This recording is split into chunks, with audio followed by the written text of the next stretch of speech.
Astaghfirullah. Assalamualaikum warahmatullahi wabarakatuh. Alhamdulillah wassalatu wassalamu ala rasulillah wa ala alihi wa sahbihi wa mawalah wa la hawla wa la quwata illa billahi wa ba'du. Alhamdulillah, segala puja dan puji hanya milik Allah subhanahu wa ta'ala. Salawat dan juga salam kita hadiahkan kepada Rasul kita Nabi besar Muhammad sallallahu alaihi wa ala alihi wasallam. Hadirin dan hadirat yang dimuliakan Allah subhanahu wa ta'ala, malam ini kembali kita akan mengkaji satu di antara nama-nama Allah subhanahu wa ta'ala. Apa itu nama Allah yang kita kaji? Ismullahi Jalla wa Ala Ar-Raqib. Nama Allah subhanahu wa ta'ala yang disebutkan di dalam Al-Quran sebagai Ar-Raqib. Apa itu Ar-Raqib? Ar-Raqib itu artinya zat yang maha mengawasi segalanya. Allah subhanahu wa ta'ala menyebut nama Ar-Raqib di 3 ayat di dalam Al-Quran. Pertama, Allah subhanahu wa ta'ala sebutkan dalam surah Al-Ma'idah ayat 116 dan 117. Kemudian dalam surah An-Nisa ayat 1 dan surah Al-Ahzab ayat 52. Disebutkan dalam surah Al-Maidah ayat 116 dan 17-nya, Allah subhanahu wa ta'ala menjelaskan tentang dialog dia dengan Nabi Isa kelak pada hari kiamat. Wa idh qala Allahu ya Isa ibn Maryam a anta qulta lin-nasi ittakhiduni wa ummiya ilahaini min dunillah qala subhanak ma yakunu li an aqula ma laysa li bihaq in kuntu qultuhu faqad alimta ta'lamu ma fi nafsi wa la a'lamu ma fi nafsik innaka anta 'allamul ghuyub ma qultu lahum illa ma amartani bihi ani ibudullaha rabbi wa rabbakum wa kuntu alaihim syahidan ma dumtu fihim falamma tawaffaitani kunta antar raqib alaihim wa anta ala kulli syai'in syahid. Dan ingatlah ketika Allah subhanahu wa ta'ala berfirman, wahai Isa putra Maryam, engkaukah yang mengatakan kepada orang-orang, jadikan aku dan ibuku sebagai Tuhan selain daripada Allah? Maka Isa menjawab, maha suci engkau ya Rabb, tidak patut bagiku mengatakan apapun yang bukan hakku. Jika aku pernah mengatakannya, tentulah engkau telah mengetahuinya. Engkau mengetahui apa yang ada pada diriku, sementara aku tidak mengetahui apa yang ada pada dirimu. Sungguh engkaulah zat yang maha mengetahui segala yang gaib. Aku tidak pernah mengatakan kepada mereka kecuali apa yang engkau perintahkan kepadaku, yaitu sembahlah Allah Tuhanku dan Tuhan kalian, dan aku menjadi saksi terhadap mereka selama aku berada di tengah-tengah mereka. Maka setelah engkau mewafatkan aku, engkaulah yang mengawasi mereka ya Rabb, dan engkaulah yang maha menyaksikan atas segala sesuatu. Di sini Isa mengatakan, falamma tawaffaitani kunta antar raqib alaihim. Maka setelah engkau mewafatkan aku wahai Rabb, engkaulah yang mengawasi mereka, dan engkaulah yang maha menyaksikan atas segala sesuatu. Di dalam ayat ini ada kalimat Ar-Raqib. Allah zat yang maha mengawasi. Kemudian disebutkan dalam surah An-Nisa ayat 1, Innallaha kana 'alaikum raqiba. Sesungguhnya Allah zat yang maha mengawasi untuk kalian semuanya. Kemudian terulang dalam surah Al-Ahzab 52-nya, wa kana Allahu 'ala kulli syai'in raqiba. Dan Allah zat yang maha mengawasi atas segala sesuatu. Inilah 3 ayat yang menetapkan adanya nama-nama Allah Ar-Raqib. Lalu apa itu Ar-Raqib? Ma'asyiral muslimin yang dimuliakan Allah Subhanahu wa taala, makna Ar-Raqib artinya Al-Muraqib, Al-Muttali'u ala a'malil ibad, wal 'alimu bi ahwalihim sirrahum wa alaniyatahum, wal hafidhul ladzi la yaghibu anhu syai'un min umuri khalqi. Jadi Raqib itu terdiri daripada 3 makna. Pertama, dialah yang Al-Muttali', yang senantiasa mengawasi seluruh amalan-amalan hamba-hambanya. Kemudian yang kedua, Al-Alim, dialah yang maha mengetahui dengan segala apa yang terjadi kepada hamba-hambanya, baik yang disembunyikan ataupun yang terang-terangan. Dan yang ketiga, Al-Hafid, dialah yang menjaga atas seluruh urusan-urusan makhluknya dan tidak ada yang tersembunyi bagi Allah Subhanahu wa taala. Itulah Ar-Raqib, yang mengawasi, yang mengetahui dan yang menjaga. Mengawasi seluruh hambanya, mengetahui tingkah laku hambanya yang disembunyikan atau yang terang-terangan, dan juga menjaga atas perkara-perkara makhluknya dan tidak ada yang tersembunyi bagi Allah sedikit pun. Ma'asyiral muslimin yang dimuliakan Allah Subhanahu wa taala, dahulu di zaman Umar bin Khattab radhiyallahu an, ada seorang wanita yang ditinggal pergi suaminya untuk berjihad.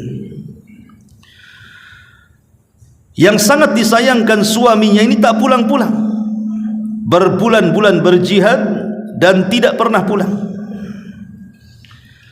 Satu hari Umar bin Khattab radhiyallahu an sedang berjalan-jalan di malam hari, kemudian melewati rumah wanita yang sedang sedih karena suaminya tak pulang-pulang. Tiba-tiba wanita ini mengumandangkan syair tanpa sepengetahuan dia bahwa di luar rumah itu ada Amirul Mukminin Umar bin Khattab radhiyallahu anhu.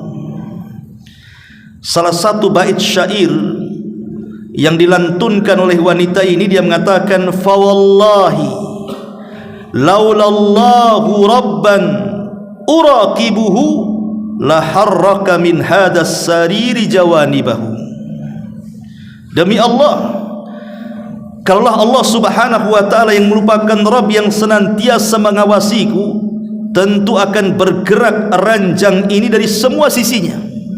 Artinya boleh jadi dia selingkuh, tapi karena dia merasa Allah senantiasa mengawasi wanita ini, maka wanita ini mengatakan, kalau bukan karena Allah yang mengawasiku, tentu aku sudah mengambil laki-laki lain kemudian melakukan hubungan di ranjang ini. Tapi aku tidak melakukannya. Ketika Umar radhiyallahu an melihat atau mendengar ucapan wanita ini, dia terpikir. Akhirnya kemudian dia menyurati kepada pasukan yang ada di Syam untuk mengganti dengan yang baru.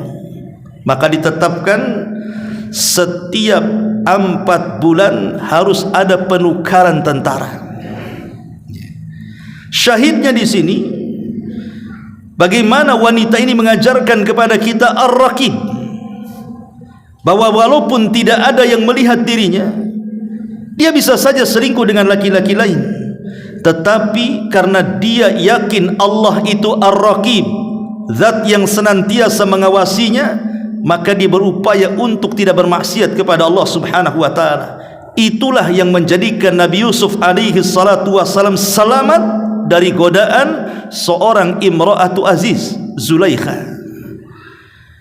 Ma'asyiral muslimin yang dimuliakan Allah Subhanahu wa taala, Al-Imam Ahmad ibn Hanbal rahimahullahu taala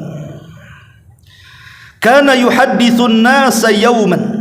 Satu hari Imam Ahmad pernah mengajak bicara manusia. Fa idza bihi yaglikul kitab wa yadkhulul ghurfah. Maka Imam Ahmad pun kemudian menutup bukunya yang sedang dibaca, kemudian masuk ke dalam ruangan. Ma'asyiral muslimin yang dimuliakan Allah Subhanahu wa taala. Kemudian Imam Ahmad mengatakan, intadiru, tunggulah kalian. Kemudian Imam Ahmad setelah lama di kamar itu, kemudian keluar menemui orang yang hendak diajak bicara tadi. Tetapi sebelum Imam Ahmad menemui orang tersebut, Imam Ahmad ini menangis dalam kamar tadi, dan tangisannya terdengar oleh muridnya yang hendak diajak bicara itu. Kemudian muridnya mengatakan kepada Imam Ahmad ini, apa yang kau tangisi wahai Imam? Maka Imam Ahmad tiba-tiba melantunkan bait syair yang terkenal, idza ma khalautu dahra yauman, idza ma khalaitu dahra yauman fala qul khalautu walakin alayya raqib wala tahsabanna Allahu yaghfalu sa'atan wala annama tufi alayhi yaghib. Kata Imam Ahmad, apabila engkau merenung dalam waktu yang lama di sebuah ruangan sendirian, tidak ada orang, jangan kau katakan khalaitu, aku sedang bersendirian, tapi katakanlah walakin alayya raqib, tetapi di sana ada zat yang senantiasa mengawasiku. Dan jangan kau kira Allah Subhanahu wa taala lalai dari satu waktu dalam kehidupan kita, karena tidak ada yang tersembunyi bagi Allah Subhanahu wa taala sedikit pun. Lihat bagaimana Imam Ahmad mengajarkan kepada kita agar kita ini senantiasa diawasi Allah Subhanahu wa taala. Abdullah ibn Umar radhiyallahu an satu hari sedang jalan-jalan, kemudian sampailah di padang pasir. Rupanya di padang pasir itu dia menemukan ada seorang penggembala yang sedang menggembala kambing. Kemudian Abdullah ibn Umar pun mengajak bicara dengan orang itu dan mengatakan, ya fulan, halumma ya fulan, halumma ya fulan, kemari wahai fulan, pasti engkau belum makan, ayo makan denganku. Maka kemudian penggembala kambing ini mengatakan, oh tidak wahai fulan, inni shaimun, saya sedang puasa. Kata Ibnu Umar radhiyallahu an, atasumu fi misli hadzal yaumul har asyadid, kau bisa puasa dalam kondisi panas terik matahari di tengah padang pasir seperti ini? Kemudian dia mengatakan, na'am ya, aku berusaha untuk berpuasa. Kemudian Ibnu Umar ketika hendak pergi, tiba-tiba balik lagi dan mengatakan, maukah kau jual dari sekian kambingmu ini satu kambing untukku, kemudian kita sembelih dan kita makan bersama. Kemudian sang penggembala kambing mengatakan, oh tidak wahai fulan, wahai tuan, ini kambing bukan milikku, ini kambing milik tuanku. Kemudian Ibnu Umar mengatakan, kau bisa saja berdusta dengan tuanmu, bilang saja kambingnya mati atau dicuri orang atau diterkam serigala. Maka kemudian penggembala kambing ini tiba-tiba menunjukkan telunjuknya ke langit dan mengatakan, wahai tuan, aina Allah, aina Allah, di mana Allah, di mana Allah? Penggembala kambing ini mengingatkan kepada Umar, di mana Allah? Seolah-olah dia mengatakan, Allah mengawasiku di sini. Ketika dia mendengar kalimat itu, fabaka Ibnu Umar, maka Ibnu Umar pun menangis dan menangis bagaimana seseorang penggembala kambing. Tidak ada manusia di situ. Dia hanya dengan kambingnya saja. Dia berpuasa. Kemudian dia tidak mau diajak untuk berbuat curang dengan cara mengambil satu kambingnya kemudian dijual dan mendapatkan keuntungan. Inilah orang yang paham bahwa Allah Subhanahu wa taala Ar-Raqib, bahwa senantiasa Allah itu akan senantiasa mengawasi kita. Bahkan ayahnya Ibnu Umar radhiyallahu anhuma, Umar bin Khattab radhiyallahu anhu, satu malam dia berkeliling di kota-kota, di rumah-rumah di tengah-tengah kota Madinah. Sampailah kemudian Umar berjalan menjauhi kota sampai di perbatasan kota. Di perbatasan kota, di situ banyak tenda yang dibangun oleh pemerintah. Tenda-tenda itu dikhususkan bagi orang-orang yang hendak mencari pekerjaan di ibu kota. Jadi pemerintah di zaman Umar itu menyediakan tempat tinggal. Jadi orang-orang desa yang ingin ke kota, kemudian ingin mencari pekerjaan, maka akan disediakan tenda-tenda di situ. Begitulah bagaimana harusnya pemimpin kaum muslimin mensejahterakan rakyatnya. Tapi kenyataannya tidak. Banyak orang-orang desa yang ke kota mengadu nasib itu mereka sengsara hidupnya. Ada yang tidur di kolong-kolong jembatan, di mana-mana, luar biasa. Bagaimana zalimnya penguasa. Tapi lihat Umar bin Khattab, percontohan penguasa kaum muslimin. Lah di antara tenda-tenda itu kan dijatah lampunya. Dari jam sekian ke jam sekian, karena ini lampu dari kerajaan maka harus dimatikan. Tapi ada satu tenda itu lampunya tidak dimatikan, padahal sudah habis jam waktu untuk menghidupkan lampu. Zaman itu pakai lentera. Maka oleh Umar bin Khattab radhiyallahu niatnya hendak ditegur, tetapi tiba-tiba kemudian di balik tenda itu ada percakapan seorang ibu dan seorang anak gadisnya. Umar tertarik untuk mendengarkannya. Kata sang ibu mengatakan kepada anaknya, "Nak, besok kita akan jual air susu. Bagaimana kalau air susu ini kita campur dengan air mineral supaya banyak dan keuntungannya lebih?" Anak putrinya yang salehah mengatakan, "Jangan wahai ibu, karena Amirul Mukminin melarang tidak boleh curang dalam dagang." Kata ibunya kepada anaknya, "Wahai anakku, bukankah Amirul Mukminin tidak tahu? Dia tidak melihat kita." Tapi anak ini mengatakan, "Wahai ibu, walaupun dia tidak melihat dan mendengar kita, tapi dia punya Tuhan, dan Tuhannya Amirul Mukminin adalah Tuhan kita juga, dan dia pasti melihatnya." Subhanallah, ya. Umar bin Khattab radhiyallahu anhu kaget dengan ucapan gadis itu, kemudian menangis dan pulang. Di zaman itu rupanya orang jujur itu juga sudah jarang. Itu di zaman Umar, Umar sampai takjub dengan kejujuran wanita salihah itu. Artinya kejujuran di zaman itu juga sudah teriris itu. Macam mana hari ini yang jauh daripada zaman mufaddalah, zaman yang sangat dimuliakan, zaman Rasul dan para sahabatnya, semakin jauh dari Nabi SAW, tentu kondisinya semakin buruk. Seperti Anas ibn Malik radhiyallahu anhu mengatakan, "Sayati alaikum zaman walladzi ba'dahu syarru minhu," bahwa yang setelahnya pasti lebih buruk daripada yang sebelumnya. Kalau kejujuran di zaman itu saja sangat dihargai, bagaimana pula kejujuran di zaman sekarang? Apakah dihargai?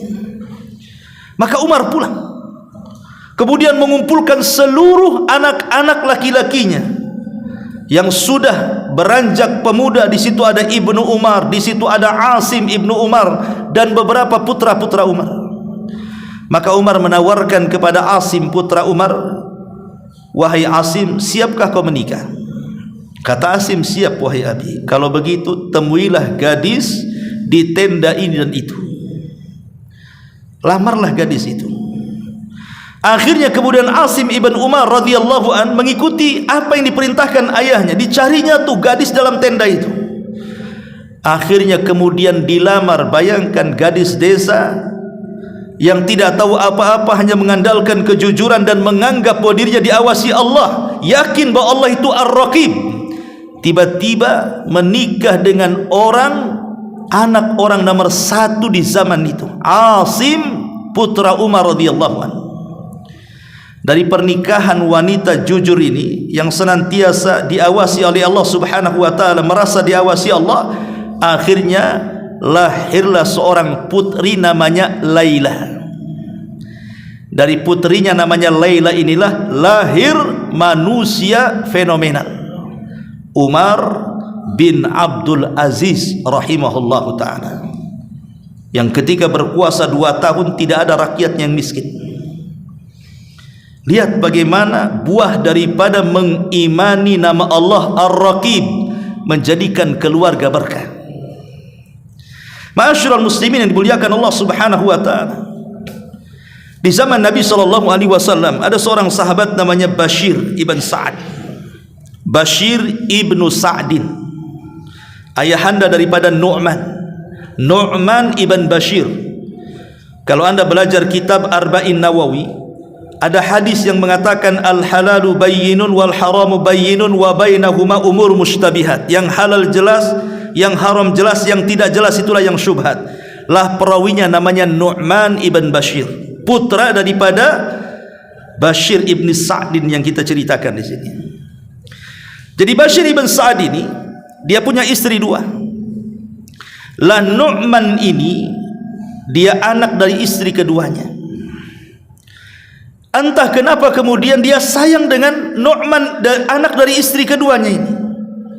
Saking sayangnya kemudian dia ngomong sama istri keduanya bahwa dia akan menghadiahi 1 kebun kurma yang penuh dengan kurma. Tetapi kemudian istrinya menolak dan mengatakan, oh tidak bisa, sebaiknya mintalah kepada Rasul sebagai saksinya. Akhirnya kemudian Bashir dan juga istri mudanya ini dengan Nu'man bertiga datang kepada Nabi SAW. Kemudian mengatakan, ya Rasulullah, saya punya kebun kurma, saya akan hibahkan kepada putraku Nu'man. Maka Nabi SAW mengatakan, ya Bashir, apakah engkau punya anak selain Nu'man? Maka Bashir mengatakan, ya, aku punya anak dari istri pertama, si fulan dan si fulan dan si fulan. Maka Nabi SAW, kalau gitu aku tidak mau jadi saksi karena kezaliman, kau harus adil. Kata Nabi SAW, i'dilu baina auladikum, berbuat adillah kau kepada anak-anakmu, jangan kau kasih Nu'man tapi kau tidak kasih kepada yang lainnya. Ma'asyiral muslimin yang dimuliakan Allah Azza wa Jalla, syahidnya adalah bagaimana istri muda Bashir ibn Sa'ad ini mengajarkan kepada kita tentang keyakinan Ar-Raqib, bahwa Allah itu Ar-Raqib. Dia tahu ini sebuah kezaliman, walaupun itu istri kedua dan Nu'man anak daripada dirinya, tapi ini sebuah kezaliman, dia tidak mau. Makanya dia berkonsultasi dengan Nabi SAW. Itulah pengaruh nama Allah Ar-Raqib, sehingga ketika orang tahu bahwa itu sebuah kejahatan, kezaliman, kemaksiatan, kemungkaran, maka dia akan berhenti sampai di situ, karena yakin dia diawasi oleh Allah Subhanahu wa taala.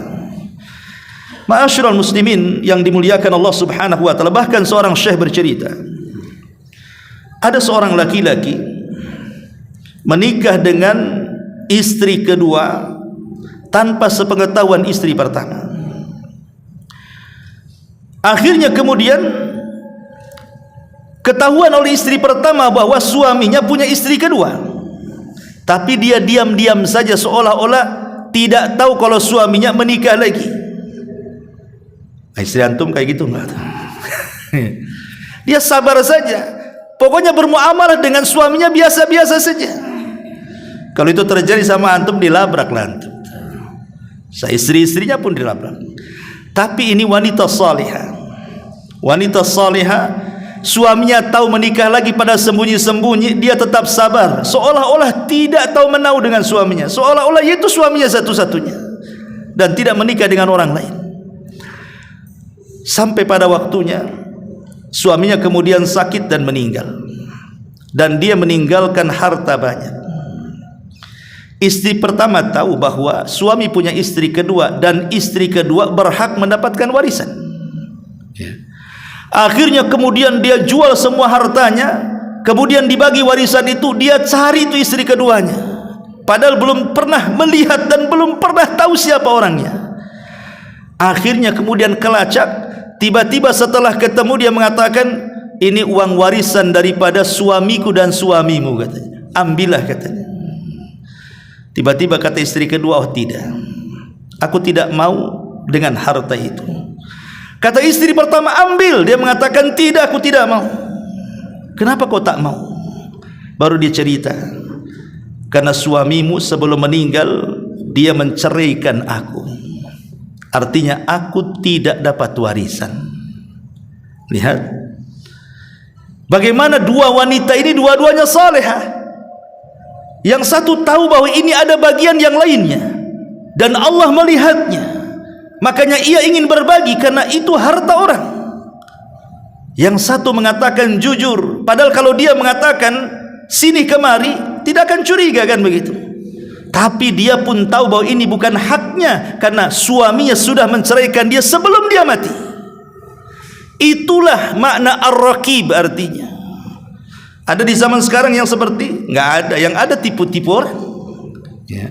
Ma'asyiral muslimin yang dimuliakan Allah Subhanahu wa taala, seorang wanita di zaman Bani Israel.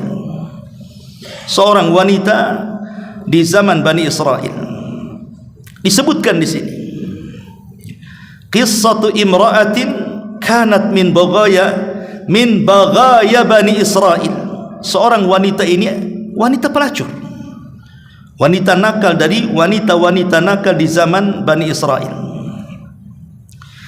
Ma'asyiral muslimin yang dimuliakan Allah Subhanahu wa taala, satu hari wanita ini melewati sebuah tempat ibadah. Sebuah tempat ibadah yang dihuni oleh seorang pendeta. Entah kenapa dalam tempat ibadah itu ada seorang pendeta yang berada sedang berdiri di pintu, mungkin ya masjid lah kalau sekarang ini. Tiba-tiba melihat wanita itu lewat. Subhanallah, setan masuk di sini.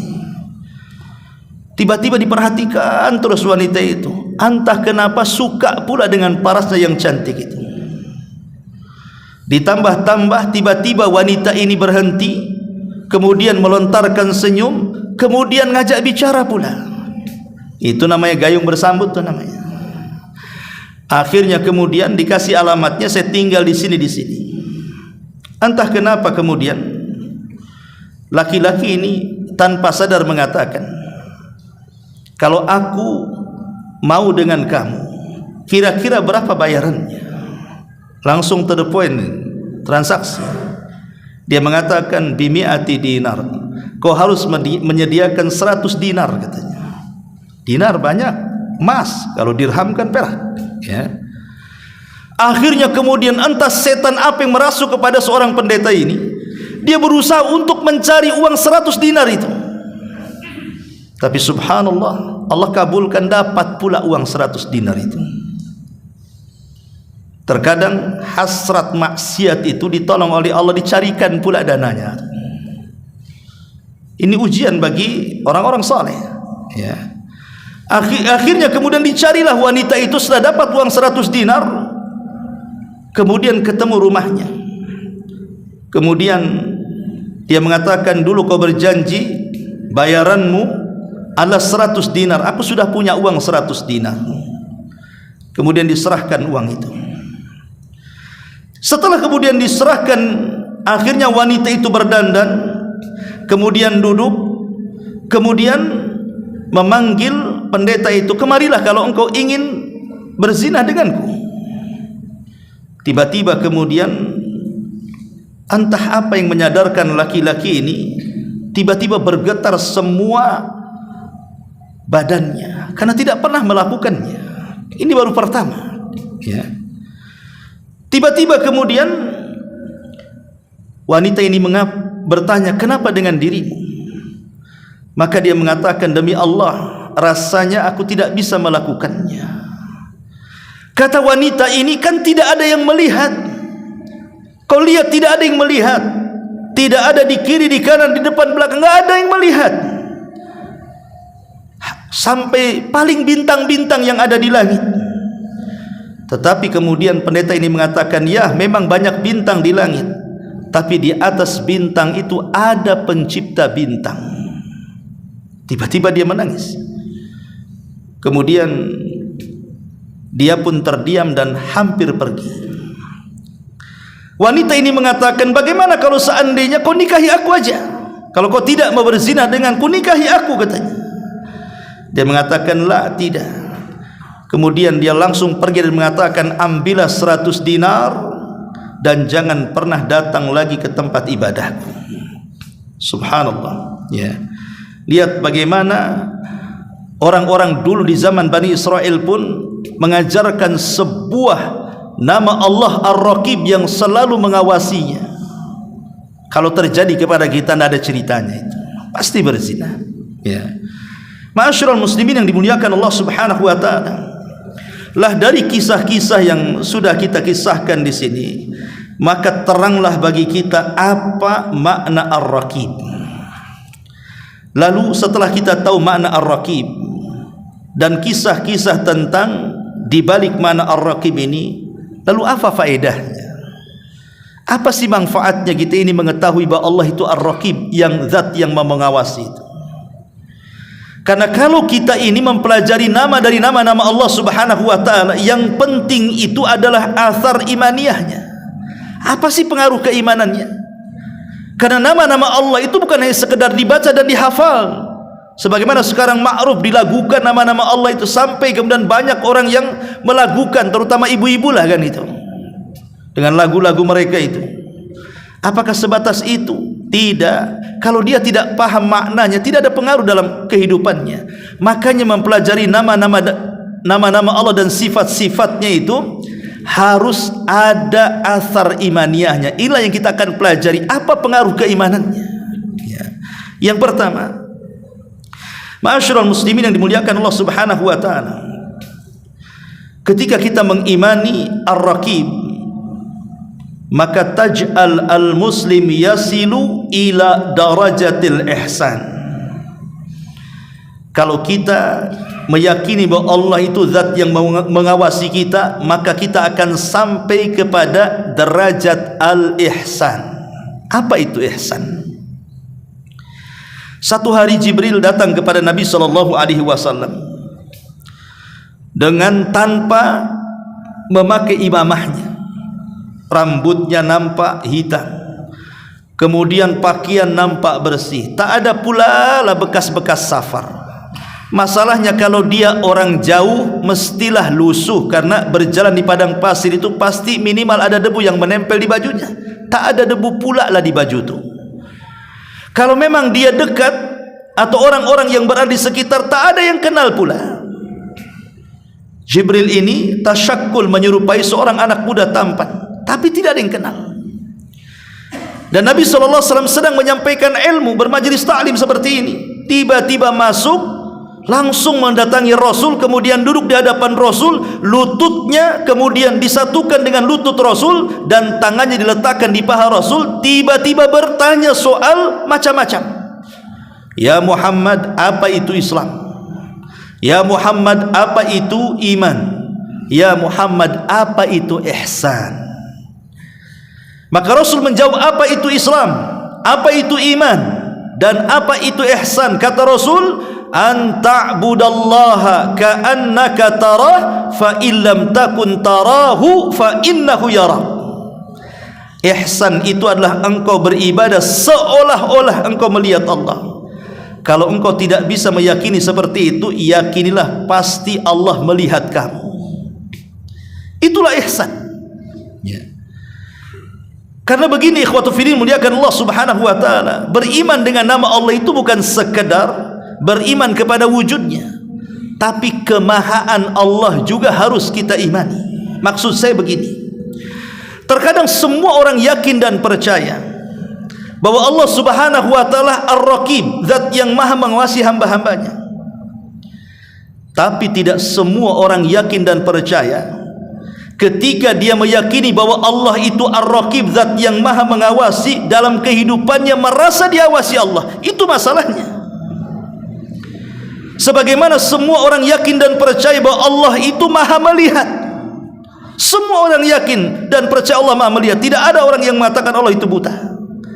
Tapi tidak semua orang yang yakin dan percaya Allah maha melihat, dia merasa dilihat Allah, merasa didengar Allah, sehingga dia mudah melakukan maksiat karena merasa Allah tidak memandang dia, tidak mendengar dia, tidak mengawasi dia, karena keimanannya hanya sebatas wujudnya, tapi mahanya tidak pernah diimani. Maka ini yang pertama, kalau kita meyakini Allah itu Ar-Raqib, maka kita akan sampai ke derajat Al-Ihsan. Yang kedua,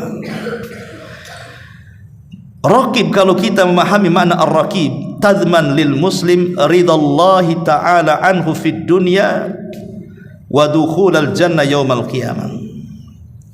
Kalau kita dalam keseharian kita merasa diawasi oleh Allah Subhanahu wa taala, maka Allah akan jamin. Apa jaminan Allah? Allah akan redha dengan kita di dunia dan kita akan dihadiahi surga di akhirat. Karena orang yang merasa diawasi itu pasti dia orang baik. Orang kalau merasa diawasi pasti dia orang baik. Logika sederhana, kalau ada tukang bangunan, antum yang punya rumah, kemudian kita suruh mereka bekerja di tempat kita harian, jam 8 kerja, jam 5 pulang, gaji 200 per hari.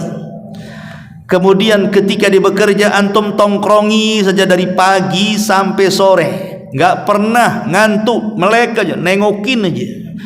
Kira-kira tukang itu mau berhenti atau tidak? Akan berhentilah. Ini takut ada tuan rumahnya. Ya. Coba kalau seandainya pergi, bisa saja mungkin tukang itu duduk dulu, ngerokok dulu kan gitu ya. Nanti nampak ada kita, baru lagi bangkit lagi. Itu contoh tuh. Itu baru manusia mengawasi manusia. Manusia mengawasi, jangankan yang mengawasi manusia, CCTV yang mengawasi. Terkadang orang itu tidak bisa macam-macam karena ada CCTV kan. Bagaimana kalau yang mengawasi, zat yang menciptakan manusia yang mengawasi, zat yang menciptakan CCTV yang mengawasi, Allah Subhanahu wa ta'ala. Maka kalau kita yakin dengan itu, pasti akan terlahir menjadi hamba-hamba Allah yang baik, hamba-hamba Allah yang taat, yang takut dengan dosa, yang taat dengan Allah Azza wa Jal, melaksanakan perintah, menjauhi larangan, menikmati yang dihalalkan, menjauhi yang diharamkan. Itu sudah pasti itu. Makanya pasti seperti itu. Makanya Allah menjamin keridhaannya dan Allah jamin dia dipastikan masuk surga. Yang ketiga, tusaidu ala ghaddil basar. Orang yang senantiasa merasa diawasi Allah, pasti matanya akan senantiasa menundukkan pandangan kepada hal-hal yang diharamkan oleh Allah Subhanahu wa taala. Su'ila Al-Junaid rahimahullahu taala. Ada seorang alim namanya Al-Junaid, pernah ditanya, bima yusta'anu ala ghaddil basar, ya imam, engkau itu senantiasa menundukkan pandangan dari yang haram, apa kuncinya? Maka dia mengatakan, kuncinya bi ilmika anna nadharallahu ilaika asbaq min nadharika ila ma tanzuruhu. Kuncinya satu, bahwa engkau mengetahui pandangan Allah itu kepada kita lebih dulu dibandingkan kita memandang ke yang haram. Artinya sebelum kita memandang yang haram walaupun sekejap mata, Allah lebih dulu memandang kita. Kalau itu yang diyakini, maka engkau akan bisa ghaddul basar, menundukkan pandangan, katanya. Ini yang keempat. Yang kelima, bahwa muraqab, artinya merasa diawasi oleh Allah, itu salah satu sebab tadzakkurul muslim bil mauti. Seorang muslim akan senantiasa ingat dengan kematiannya. Ketika kita merasa diawasi oleh Allah Subhanahu wa taala, maka yatadzakkar bil mauti, pasti dia akan mengingat kematian. Sebab dia akan tahu, nih kalau Allah mengawasi aku sementara aku dilarang untuk maksiat, kemudian aku maksiat, kira-kira kapan aku mati, kemudian apa yang harus dipertanggungjawabkan di hadapan Allah setelah kematianku. Pasti dia akan takut. Kalau ini yang ditanamkan. Kemudian juga lebih daripada itu, yang kelima, akan melahirkan sifat wara. Sifat wara, wara itu artinya kehati-hatian di dalam melakukan. Jangan lagi yang haram, yang syubhat saja ditinggalkan dia. Ketika Nabi SAW kemudian masuk ke kamarnya, rupanya ada sebiji kurma jatuh dari ranjangnya. Ketika hendak dimakan, tak jadi, kemudian dibuang lagi. Kata salah satu istri yang mengatakan, kenapa kau tak makan wahai Rasul? Dia mengatakan, la'allahu min tamri sadaqah. Oh tidak, aku takut korma itu adalah korma dari sedekahnya kaum muslimin, dan Muhammad serta keluarganya tidak boleh makan sedekah. Ini namanya wara, ya. Wara itu ya tadi, seseorang itu syubhat, ini kan perkara syubhat itu ditinggalkan dia. Harusnya seperti itu, perkara-perkara syubhat itu ditinggalkan. Kalau yang syubhat saja ditinggalkan, apalagi yang haram. Lah biasanya sifat yang seperti ini terlahir daripada sifat muraqabatullah, karena dia merasa diawasi oleh Allah Subhanahu wa taala. Kemudian juga yang keenam, Ma'asyiral muslimin yang dimuliakan Allah Subhanahu wa taala, adalah taj'al al-muslim mutasamihan ma'an nas. Seorang muslim akan mudah untuk mutasami, ya, lapang dada, berbuat baik kepada orang, mudah memaafkan dan begitu seterusnya. Sampai ada kisah Abu Hanifah. Abu Hanifah itu tak terkenal pembisnis pakaian, kaya. Di antara imam madhab yang 4 itu yang paling kaya Abu Hanifah. Dia punya pabrik, karyawannya banyak, ya, Abu Hanifah itu. Dan akhlaknya bagus, suka nyumbang. Sampai satu hari itu ada seorang laki-laki yang hendak menjual rumahnya. Anggap saja kalau zaman sekarang harganya 400 juta. Rumahnya di samping rumah Abu Hanifah. Banyak datang dari mana-mana yang menawar rumahnya. Oke, aku beli, kata orang-orang. Kenapa? Bukan karena rumahnya, tapi karena tetangganya Abu Hanifah, ya. Ketika sudah banyak yang menawar, bahkan tidak ada yang menawar, langsung mau 400 juta, ya 400 juta. Tiba-tiba dinaikkan 2 kali lipat, 800 juta. Nah, tabiat manusia itu, kalau sudah banyak yang nawar berarti laku tuh. Jadi orang-orang marah lah, fulan, kemarin kau buka harga 400, sekarang sudah mau ku beli kau tambah pula 800. Ini apa-apaan kamu ini? Dia mengatakan, tahu enggak, yang 400 itu harga rumahku, yang 400 harga rumahnya Abu Hanifah, katanya. Kalau aku jual 400, belum tentu aku punya tetangga seperti Abu Hanifah, katanya. Orangnya dermawan, suka bantu, kan gitu. Ya wajarlah ku jual tetanggaku, katanya sebenarnya. Tapi yang ingin saya ceritakanlah, ada seorang laki-laki datang kepada Abu Hanifah. Dia menghendaki ditawarkan satu baju. Kemudian Abu Hanifah mengatakan, tapi barangnya nggak ada, baru ada nanti Jumat depan. Dia bilang, tunggu sampai Jumat depan, ku carikan bajumu. Tiba-tiba kemudian setelah Jumat depan, Abu Hanifah itu punya 3 baju. Kemudian yang 2 sudah laku, dan yang 1 itu memang sudah dijanjikan oleh seseorang yang Jumat kemarin memang ingin baju itu. Setelah kemudian berjumpa, tiba-tiba Abu Hanifah mengatakan, ambillah 20 dirham. Kagetlah kemudian sang pembeli ini. Semurah itu Abu Hanifah? Semurah itu imam? Apakah engkau mengejekku, katanya. Kata Abu Hanifah, oh tidak, aku hanya menjual modal saja, karena keuntunganku sudah kudapat dengan 2 baju kemarin yang kujual kepada orang, katanya. Ada orang jualan kayak gini? Hanya jual modal saja, kan gitu ya. Tapi di sini lihat bagaimana kata para ulama ketika memberikan komentar kepada kisah Abu Hanifah. Lihat bagaimana Ar-Raqib, pemahaman kita kepada Ar-Raqib, Allah zat yang maha memperhatikan kita itu, maka dia akan terus memperhatikan. Abu Hanifah mengajarkan kepada kita bahwa ketika kita meyakini Allah itu maha melihat, maka seorang akan dimudahkan untuk beramal soleh, akan dimudahkan untuk memaafkan, akan dimudahkan untuk berbuat baik. Itu maknanya, ya. Ma'asyiral muslimin yang dimuliakan Allah Subhanahu wa taala, termasuk juga yang nomor 8, bahwa Muraqabah itu dalilun ala quwwatil iman, dalil tentang kekuatan iman seorang hamba kepada Allah. Karena kan Allah tidak bisa dilihat. Bukan berarti Allah tidak bisa dilihat, tapi mata kita lemah untuk melihatnya di dunia. Tapi nanti di akhirat kita diberikan kedua mata yang kokoh, kemudian bisa melihat Allah. Tapi di dunia mata kita lemah untuk melihat Allah. Artinya kan kita meyakini zat yang tidak ada. Dan tidak bisa orang itu menggambarkan bentuk Tuhan seperti apa. Karena orang yang menggambarkan bentuk Tuhan itu cuman kepada 3 perkara. Satu, boleh jadi dia pernah melihatnya, melihat langsung. Yang kedua, atau ada orang yang melihat langsung. Yang ketiga, atau mungkin ada kesamaan. Mungkin Allahnya 2, ya. Kemudian kita akan mengatakan Allah seperti itu, kan itu kembarannya.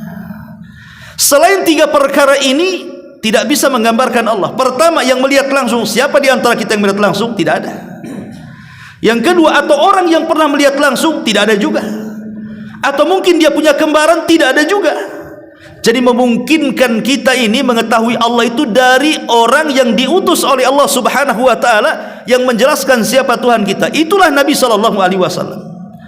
Dengan Quran dan dengan hadis-hadis dan dengan ayat-ayat kauniyah, baru kita yakin adanya Allah, kan. Jadi harus ada keyakinan. Ketika menetapkan adanya Allah itu harus keyakinan, karena ini masalah keimanan. Jadi orang yang merasa diawasi itu memang kuat keimanannya. Memang di sana ada zat yang maha pencipta, yang telah menciptakan kita dan senantiasa mengawasi kita, mengetahui kita dan menjaga kita. Jadi muraqabah itu artinya dalilul iman atau kuwatul iman, kekuatan iman. Ma'asyiral muslimin yang dimuliakan Allah Subhanahu wa taala, termasuk juga orang yang merasa diawasi oleh Allah, maka dalam kehidupannya pasti akan al-ijtihad, bersungguh-sungguh fit ta'ati, dalam melaksanakan ketaatan Allah dan berusaha untuk menjauhi dari kemaksiatan Allah Subhanahu wa taala, dan banyak lagi faedahnya dengan waktu juga. Pertanyaannya sekarang, bagaimana caranya supaya kita itu merasa diawasi Allah? Ini yang jadi masalah. Bagaimana caranya supaya kita ini betul-betul Allah itu Ar-Raqib, maha mengawasi? Pertama, Ainullah allati la tanam. Kita harus dengan Allah itu tidak pernah tidur. Allah itu memandang kita terus. Allah makanya Allah katakan dalam surah Kursi, Allah itu tidak tersentuh dengan sinatun wala naum, tidak tersentuh dengan kantuk, bahkan tidur pun tidak. Tidak pernah tidur berarti akan mengawasi kita sepanjang hayat kita. Allah Subhanahu wa taala berfirman dalam surah An-Nisa ayat 108, yastakhfuna minallah wala yastakhfuna minan nas wala yastakhfuna minallah wa huwa ma'ahum idh yubayyituna ma la yarda minal qawli wa kana Allahu bima ya'maluna muhita. Mereka dapat bersembunyi dari manusia, tetapi mereka tidak mungkin bersembunyi dari Allah. Kita bisa berdusta kepada manusia dan manusia tidak tahu kita sedang berdusta, tapi Allah tahu kita sedang berdusta. Kita mengambil hak orang lain dan orang lain tidak tahu. Ya, orang lain tidak tahu, Allah tahu kita sedang mengambil hak orang lain. Kita sedang hasad dengan orang yang dihasadi tidak tahu kita hasad kepada dia, tapi Allah tahu kita sedang hasad. Itulah mereka dapat bersembunyi dari manusia, tapi mereka tidak bisa bersembunyi dari Allah, karena Allah beserta mereka ketika pada satu malam mereka menetapkan keputusan rahasia yang tidak diridhoi Allah, dan Allah Maha meliputi terhadap apa yang mereka kerjakan. Ini yang pertama, yakini Allah senantiasa memandang kita dan mata Allah tidak pernah tidur, apalagi tidak pernah kantuk, apalagi tidur. Yang kedua, al-malaika. Allah itu punya malaikat yang senantiasa mengawasi dan mencatat kita. 18, ma yalfidhu min qaulin illa ladaihi raqibun atid.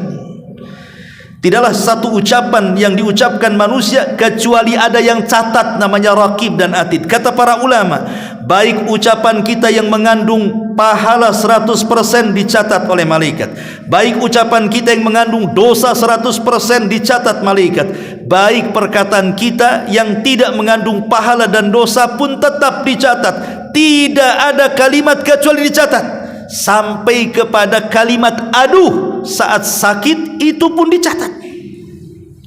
Seperti yang diceritakan kepada kita oleh Imam Ahmad, oleh murid-muridnya Imam Ahmad. Imam Ahmad itu sedang sakit parah. Karena sakit dia mengerung seperti aduh, dia mengatakan seperti itu, anin dalam bahasa Arabnya.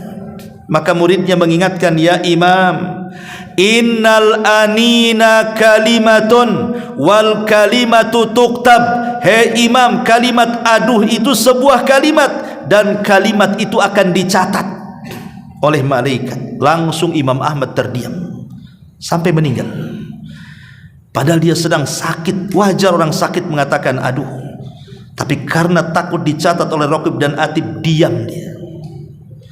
Ma'asyiral muslimin yang dimuliakan Allah Azza wa Jalla, kita harus yakin di sekeliling kita ada malaikat. Malaikat yang akan mencatat di kiri, di kanan, bahkan ada malaikat hafadhah. Bahkan ada malaikat-malaikat yang dijaga oleh Allah Subhanahu wa taala, yang menjaga kita atas tugas dari Allah untuk menaikkan amalan kita di pagi dan di sore hari.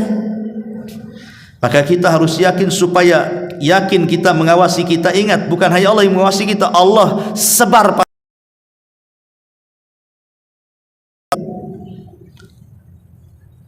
al-dhamir. Dhamir itu artinya hati. Hati kalau senantiasa lawamah. Ingat, hati itu kan ada mutmainnah, ada lawamah, ya, ada ammaratun bisu. Hati saya atau antum itu terdiri daripada 3. Pertama mutmainnah, ada hati yang tenang karena rajin ibadah, rajin berzikir, baca Quran, hati yang baik, hati yang selamat. Ada hati lawamah yang suka mencela. Ada hati yang lebih daripada lawamah, namanya ammaratun bisu, yang memerintahkan kita kepada kejahatan. Lah hati lawamah ini tengah-tengah tuh. Apa yang dilawamahkan, apa yang dicela oleh hati itu? Karena kalau dia mencela keburukan, menyesal dengan keburukan yang dilakukan, maka akan naik derajatnya menjadi mutmainnah. Tapi kalau dia mencela kebaikan, maka dia akan turun menjadi ammaratun bisu. Saya contohkan 2 perkara. 1, pamannya antum bersedekah, sedekah 100 juta ke pesantren saya. Habis sedekah temenung, kenapa tadi 100 aku kasih? Kenapa enggak 10 juta saja? Kan saya masih punya 90 juta. Itulah wamahnya kepada keburukan, ya.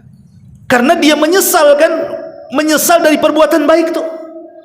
Ketika menyesal dari berbuat baik, maka turun menjadi ammaratun bisu. Hatinya akhirnya merintahkan kepada keburukan. Pamannya antum diajak malam ini, ayo kita dogemlah ke sana. Oh enggak lah, ya. Berangkat tadi sama mereka. Itu jadi ammaratun bisu tuh. Ini satu contoh. Contoh yang kedua kebalikannya, ya. Umpamanya dia menyesal gara-gara kemarin dia sudah terpikir ke dokter, umpamanya dia akan bertobat dari berzina, naudzubillah, karena kata dokter kau punya penyakit tuh, hasil zinahmu tuh. Akhirnya dia pengen bertobat, betul-betul bertobat, ya. Dia nggak mau melakukannya lagi. Kemudian dia baru menyesal, kenapa dulu aku berzina, sekarang aku kena penyakit, umpamanya. Lah kalau terus diteruskan seperti ini, penyesalan ingin tobat dan betul-betul bertobat, naik itu jadi nafsul mutmainnah, jadi hatinya selamat nanti itu. Ayo kita ngaji, kamu hadirin. Ngantuk nanti sajalah. Tiba-tiba kemudian kepikiran, aduh iya nih, kenapa saya nggak ngaji tadi, rugi saya. Itu berarti menyesalnya karena kebaikan kan, maka itu naik nanti menjadi mutmainnah. Nah, orang yang senantiasa hatinya mencela dirinya sendiri karena tidak berbuat baik, atau mungkin sebaliknya, itu tergantung kepada keyakinan dia tentang Allah Ar-Raqib. Kalau dia merasa diawasi oleh Allah Subhanahu wa taala, maka penyesalannya itu akan penyesalan yang sifatnya positif tuh. Karena Allah melihat dia. Jangan sampai aku jatuh lagi ke situ, jangan sampai aku maksiat lagi ke situ, jangan, karena Allah melihat dia. Ya. Jadi terlahirlah sikap muraqabah. Ini yang ketiga, yang keempat. Ingat bahwa lihat anggota badan ketika kita mengaca di kaca itu, lihat dari kepala sampai kaki. Karena Allah Subhanahu wa taala berfirman bahwa seluruh anggota badan kita dari kepala sampai kaki, al-yauma nakhtimu ala afwahihim, dalam surah Yasin 65, al-yauma nakhtimu ala afwahihim wa tukallimuna aydihim wa tashhadu arjuluhum bima kanu yaksibun. Pada hari mulut-mulut terkunci, tidak bisa bicara, kaki-kaki akan bersaksi di hadapan Allah Subhanahu wa taala. Kemudian Allah meminta pertanggungjawaban kita. Di dunia kalau kita mamanya melakukan sesuatu dan sesuatu itu jangan sampai diketahui manusia, kita bisa berdusta atau kita pinjam lawyer. Tapi di akhirat lawyer saja butuh lawyer. Karena lisan kita bukan yang bicara, tapi kaki yang bicara. Bahkan lebih daripada itu disebutkan dalam surah Fussilat ini yang lebih mengerikan. Fussilat 23:20 sampai 23. Wa yauma tashhadu 'alaihim alsinatuhum wa aydihim wa arjuluhum bima kanu yaksibun hatta idza ma ja'uha syahida 'alaihim sam'uhum wa absaruhum wa juluduhum bima kanu ya'malun wa qalu li juludihim lima syahidtum alaina qalu antaqana Allah alladhi antaqa kulla syai'in wa huwa khalaqakum awwala marrah wa ilaihi turja'un. Sehingga apabila mereka sampai ke dalam neraka, pendengaran, penglihatan dan kulit mereka menjadi saksi terhadap apa yang mereka lakukan. Dan mereka berkata kepada kulit yang bersaksi itu, "Hei kulit, mengapa kamu bersaksi terhadap badanmu sendiri?"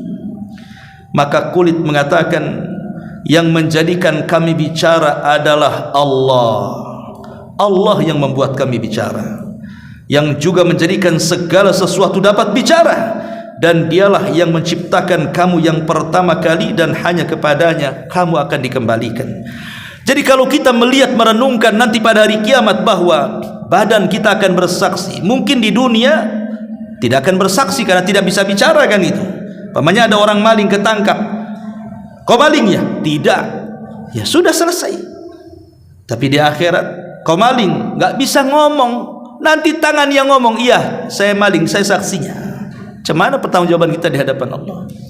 Itulah kalau kita ingin meyakini betul-betul kita merasa diawasi oleh Allah, maka lihatlah 4 perkara ini, bahwa Allah tidak pernah tidur, bahwa Allah punya para malaikat, bahwa hati kita itu harus senantiasa menjadi hati yang lawamah kepada kebaikan, dan yang terakhir ingat badan kita akan menjadi saksi, bahkan akan bersaksi di hadapan Allah Subhanahu wa taala. Wallahu alam. Ini yang bisa sampaikan, mudah-mudahan manfaatnya. Subhanaka wa bihamdika asyhadu an la ilaha illa anta astaghfiruka wa atubu ilaik. Allahu taala alam. Assalamualaikum warahmatullahi wabarakatuh.